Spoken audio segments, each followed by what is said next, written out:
Doctor B R Ambedkar ಹಾಗೂ doctor Babu Jagjivan Ram ಅಭಿಮಾನಿ ಬಳಗ ಅಬ್ಬಿಗೆರೆ ಇವರ ವತಿಯಿಂದ ವಿಶ್ವಜ್ಞಾನಿ ಭಾರತ ರತ್ನ ಸಂವಿಧಾನ ಶಿಲ್ಪಿ ಡಾಕ್ಟರ್ ಬಿಆರ್ ಅಂಬೇಡ್ಕರ್ ಅವರ 6.8 ಅಡಿ ಎತ್ತರದ ಪುತ್ಥಳಿ ಮೂರ್ತಿ ಅನಾವರಣ ಕಾರ್ಯಕ್ರಮವನ್ನು ನೆರವೇರಿಸಿದರು. ರೋಣ ತಾಲೂಕು ಗ್ಯಾರಂಟಿ ಸಮಿತಿಯ ಅಧ್ಯಕ್ಷರಾದ ಶ್ರೀ ಮಿಥುನ್ ಜಿ ಪಾಟೀಲ್ ಅವರು ಮೂರ್ತಿ ಅನಾವರಣದ ಕಾರ್ಯಕ್ರಮವನ್ನು ನೆರವೇರಿಸಿದರು.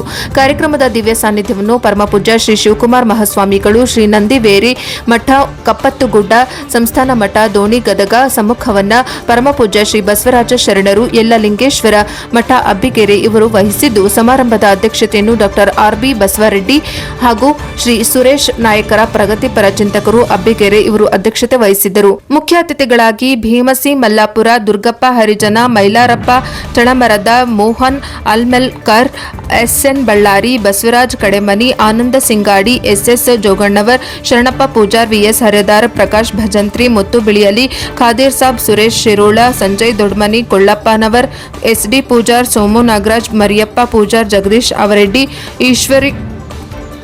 ಈಶ್ವರ್ ಹಲಗಿ, ನೀಲಪ್ಪ ದಾಸಲ್, ಪಾಶಿ ಶಿಕ್ಷಕರು, ಈಶಣ್ಣ ಗುಳುಗುಳಿ, ಈರಣ್ಣ ತೆಗ್ನಮನಿ, ಬಸವರಾಜ್ ತಳವಾರ್, ಹನುಮಂತ ದೋಸಾಲ್, ಅದೇ ರೀತಿ ಅಂಬೇಡ್ಕರ್ ಅಭಿಮಾನಿ ಬಳಗದವರು, ತಾಲೂಕಿನ ಸುತ್ತಮುತ್ತಲಿನ ಗ್ರಾಮಗಳ ಹಿರಿಯರು, ಯುವಕರು ಈ ಸಂದರ್ಭದಲ್ಲಿ ಉಪಸ್ಥಿತರಿದ್ದರು. ವರದಿ ರುದ್ರಪ್ಪ ಹೆಬ್ಬಳ್ಳಿ, ಪ್ರಜಾಪವ ಟಿವಿ, ರೋಣ.